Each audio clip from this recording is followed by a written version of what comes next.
Good morning, dear students. Myself, Sachin S. Pawar, Head of Department of Chemistry, GSS University College, Belgaum, and I welcome you all PUC first year students in my video sessions on unit number 5, states of matter, gases and liquids. So let us begin our first session. Okay, as it is a first session, we have to just see the blueprint. First you have to see the blueprint of this syllabus, blueprint of this topic, blueprint. I mean the annual examination question paper pattern for this unit. Okay, as far as your annual examination is concerned,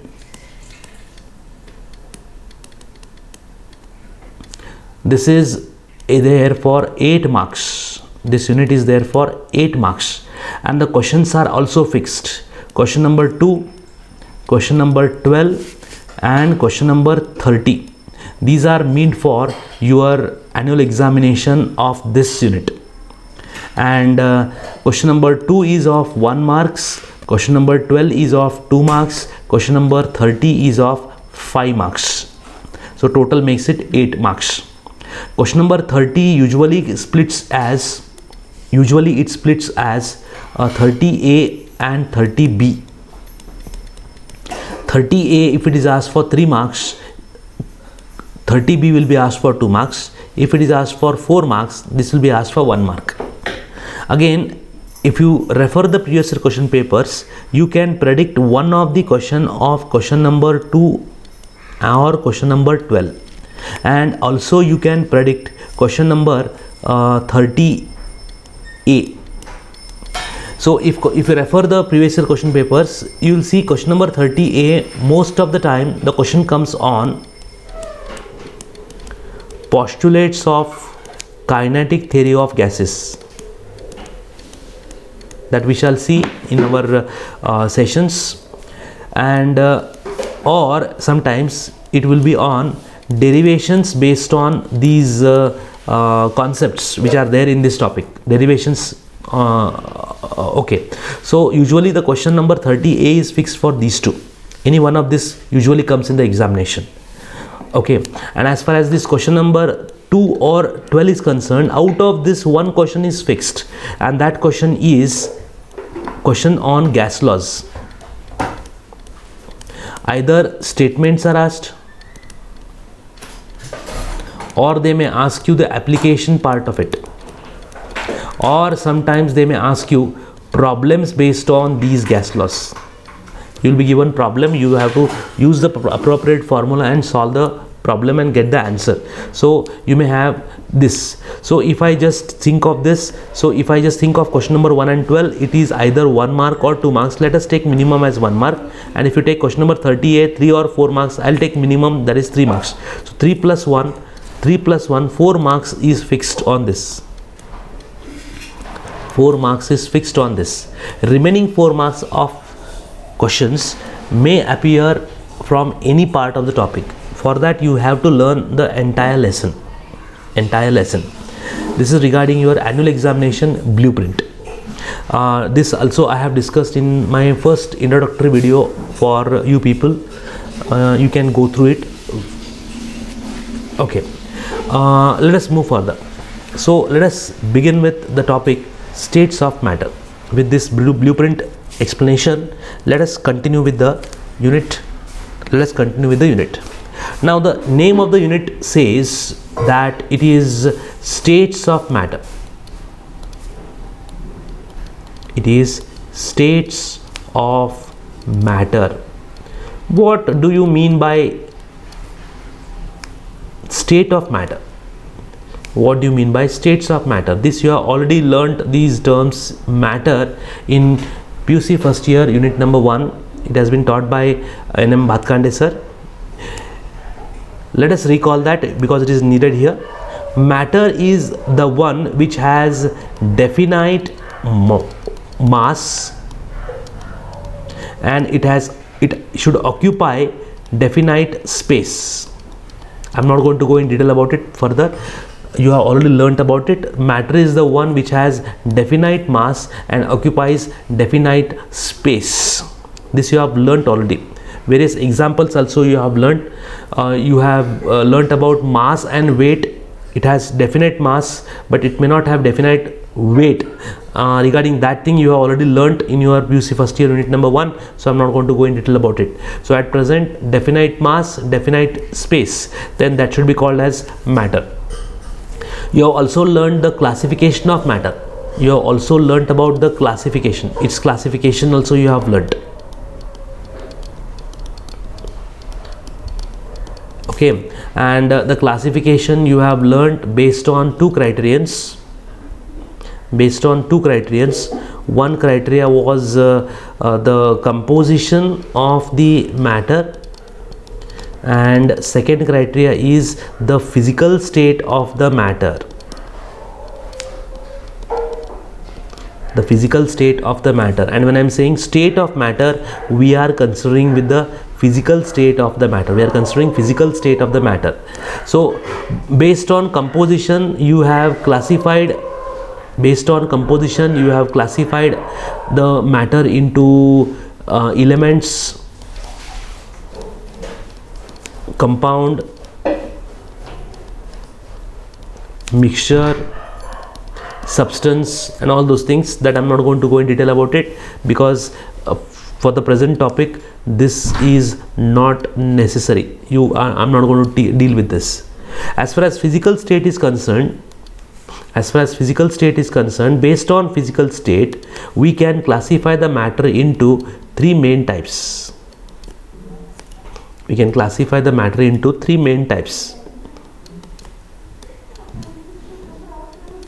One is solid, as you have pointed out, as you have found it in your PUC first year unit number 1, liquid and gas. There are two more states of matter which are extreme states of matter, which are called as plasma state and Bose-Einstein sublimate. There are two more states. The plasma state is the fourth one, and Bose-Einstein sublimate. These are extreme states of matter, and therefore I am not going to deal with these also. If you see the top heading, if you see, you are again learning only the gaseous and liquid state. Solid states you are not learning in detail in this topic. You have a separate topic in PU second year unit number 1. There you shall learn about solids in detail. Okay, but in the beginning part you need to use this concept, so let us learn this. Okay, so matter, when I say state, physical state, matter can be either solid, liquid or gas. It can be plasma state or Bose-Einstein sublimate. That I am not going to deal with because it is not in this particular syllabus. So based on physical state we have solids, liquids and gases. If I ask you based on physical state, fine, they are called as solids, liquids and gas. On what basis they are defined? What is the base for deciding the physical state of the matter? And you have rightly pointed out, as you have learnt in your PUC first year unit number 1, the base for deciding whether the matter is solid, liquid or gas is one, the volume of the matter, and second one is the shape. Volume and the shape. You need to check out volume and the shape, and based on that you can decide whether it is solid, liquid or gas. Let us recall that. Let us see that. For this what I'll do is,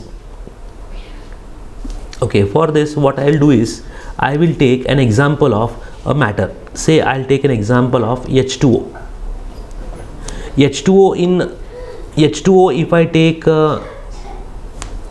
If I take H2O, okay, let us take an example. if I take H2O in solid state, it is ice. If I take H2O in liquid state, it is called water. And if I take H2O in gaseous form, it is called water vapors. Okay, water vapors. So let us choose this examples and discuss. So if you take a piece of ice, suppose you take a piece of ice. So you just open your fridge at home and just take out a fresh piece of ice. A fresh piece of ice. That fresh piece of ice, if you just see, it will be having a certain kind of a shape. And if you can observe it, it has definite shape. It has definite shape. It has definite shape. So solids have got definite shape. Again, if you are very much keen to observe, you can measure the length, you can measure the breadth, you can measure the height, and length into breadth into height is called as volume. So you can measure the volume of this ice also, and ice is a solid, therefore solids have definite volume. They have definite volume. So solids are those which have definite volume and definite shape. Definite volume and definite shape. If suppose this water is now solid, is converted into liquid, so you need a saucer for this. You need a saucer for this. So you take a saucer and you put this ice piece onto this. It will melt. After some time it will melt and it will form a liquid state. So it will melt and form a liquid state. It will melt and form a liquid state. Okay. Now if you just take the shape of this is the shape of the saucer. Shape of the water molecule, liquid water, is the shape of the saucer. Does it have a volume? Okay, you have in our laboratories, chemical laboratories, we have what we call as measuring cylinder, where we have the scale or this scale can be used to measure the volume. So carefully transfer this liquid into the measuring cylinder. So when you transfer that into a measuring cylinder, you will see it will fit there. Now if you see it carefully, the volume, the shape of the water has now taken the shape of the measuring cylinder. Here the shape is the shape of the saucer. That means shape of the liquid is not definite. It is not definite. It is the shape of the container in which it is taken.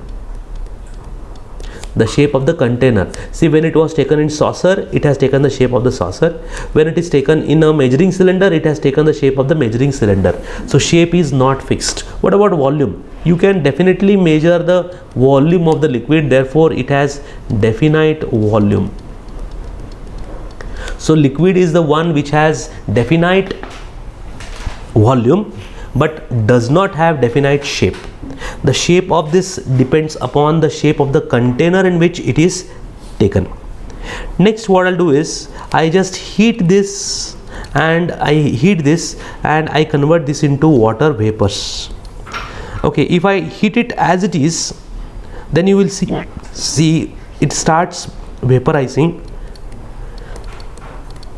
The vapors will move everywhere in the room and they will occupy the entire space. So the volume will be the volume of the room. Volume of this will be volume of the room. So measure the length, breadth and height, that is the volume of the room. Suppose before I heat this water,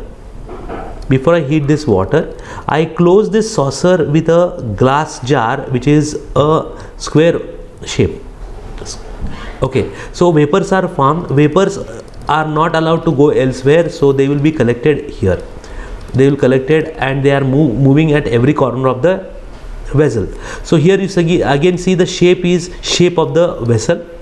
Volume is also the volume of the vessel. So volume is not fixed. Shape is also not fixed. Both are the container. Container decide these. The gas is the one which has neither definite volume nor it has definite shape. Both these two depend upon the container in which they are taken. So this is the state of matter. On what basis? On what basis they are classified? On what basis they are classified? They are classified based on volume and shape.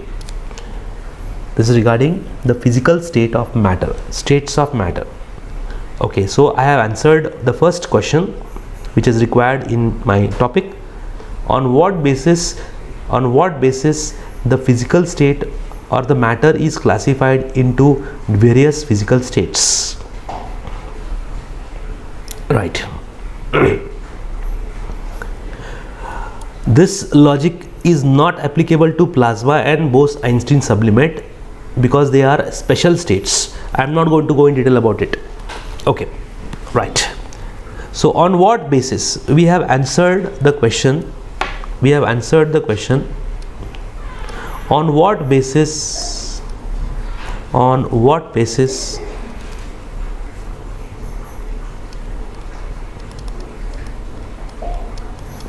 On what basis the matter is classified into different physical states?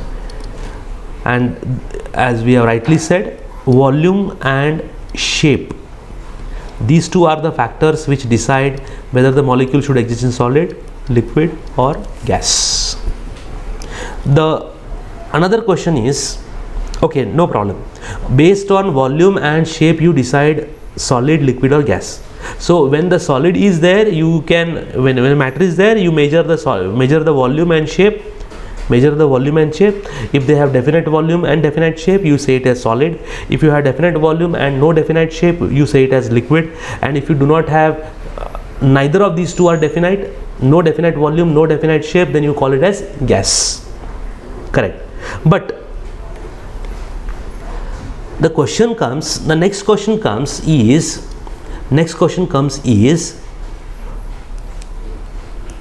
a matter to exist as solid, liquid or gas. What are the criteria? What are the criterions or condition or reason? What are the criterions or condition or reason for the matter to exist in a particular physical state? If I say solid, it is existing in solid state. Why? Liquid, why it should exist in liquid state? Why it should exist in gaseous state? The question why has to be answered now. And to answer that, criterions or the factors which decide the physical state of the matter, let us learn them. There are two factors which decide the physical state of the matter. One is called as thermal energy and second one is called as intermolecular forces. Thermal energy and intermolecular forces. Just for reference, I'll say thermal energy as THE and intermolecular forces as IMF. Now these two factors, thermal energy and intermolecular forces, decide the physical state of the matter. So they are the deciding factors, deciders, whether it is solid, liquid or gas. Before I see how they decide the physical state as solid, liquid or gas, we need to know what are these. So let us learn this. If you take a piece of ice, solid, I am taking ice piece. If you take a ice piece, water, H2O, solid. Here in ice, the water molecules are perfectly packed together. They are very much closer to one another. And they have a restricted movement. The moment the solid ice melts, a little bit relaxation is given to the molecules of water and their movement will be there, and that you can see in the saucer. Movement is definitely there.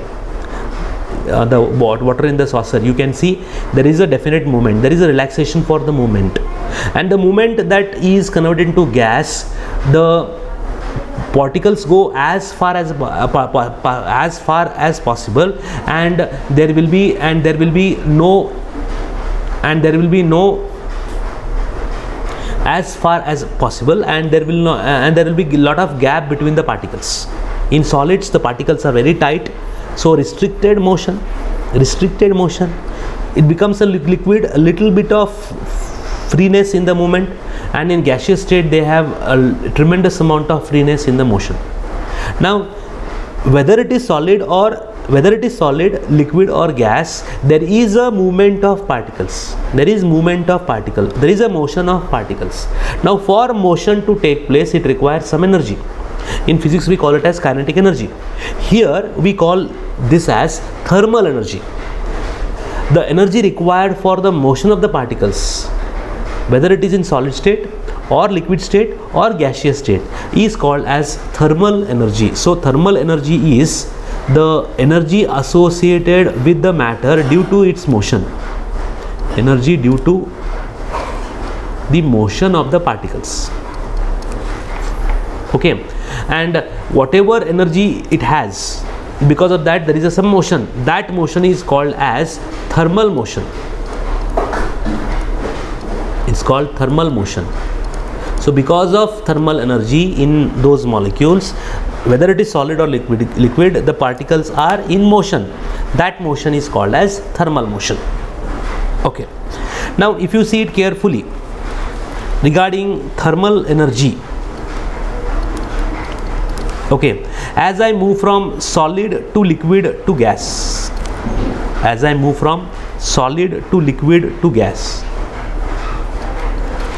you see, in solids particles are very tight. The moment it becomes a liquid, there is slight relaxation and the movement is faster. Again in gaseous state the relaxation is very much, so particles are moving very fast. That means the movement is increasing as I move from solid to liquid to gas. As I move from solid to liquid to gas, the movement is increasing. That means thermal energy should increase as I move from solid to liquid to gas. Thermal energy should increase as I move from solid to liquid to gas. Regarding intermolecular forces, you see, in solids the particles are very close to one another, so whatever kind of forces are there between them, they are very strong because the particles are as close as possible. The moment it becomes a liquid, the particles go a bit away from one another, so the forces should weaken. And again when it becomes a gas, the particles are very much apart from one another, therefore the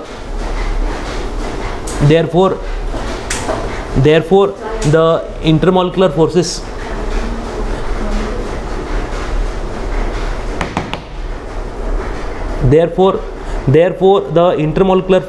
so here see, as I move from solid to liquid, intermolecular forces are becoming weaker and weaker. So I say, as I move from solid to liquid to gas, the intermolecular forces are decrease.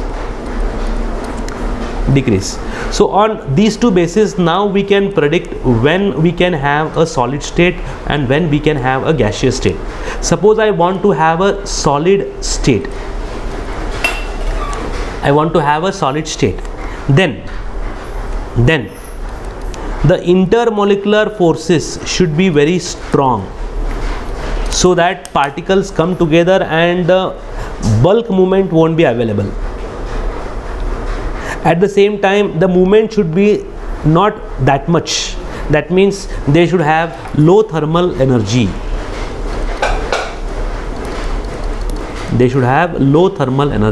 So if the intermolecular forces are strong and if the particles have got low thermal energy, then the particle exists in solid state.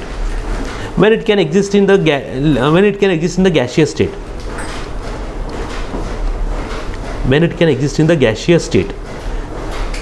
Now the matter can exist in the gaseous state means the particles are as apart as possible. As apart as possible means they are very far from one another, means intermolecular forces are not there. So intermolecular forces are weak, very weak. and regarding thermal energy, they are moving with very high speed, therefore they should have high value of thermal energy. So again, it is a common sense, they are interdependent. If thermal energy is high, intermolecular forces will be weak, means thermal energy is influencing intermolecular force. Again, if intermolecular forces are strong, the movement is restricted, that means intermolecular force also influences the thermal energy, and the equilibrium between these two,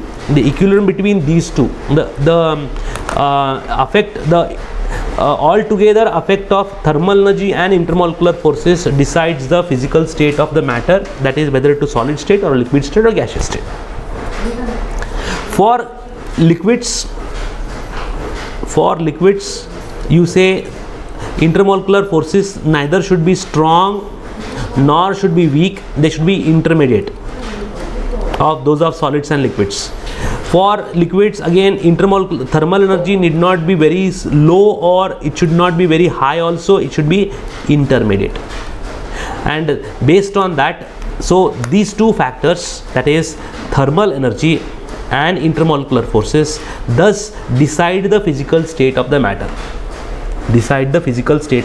And this is way how it is, the physical state of the matter is decided.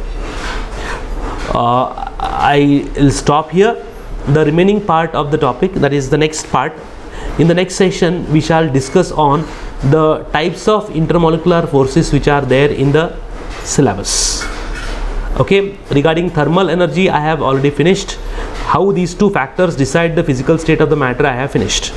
Okay, so regarding this video, you have any questions to ask or you have any comments, please do comment in Google Classroom. I'll be happy to come back to you with your difficulties solved. You have any difficulties in understanding a particular part, give me a message. In brief, I'll be able to explain you the things in the Google Classroom format itself, Thank you all.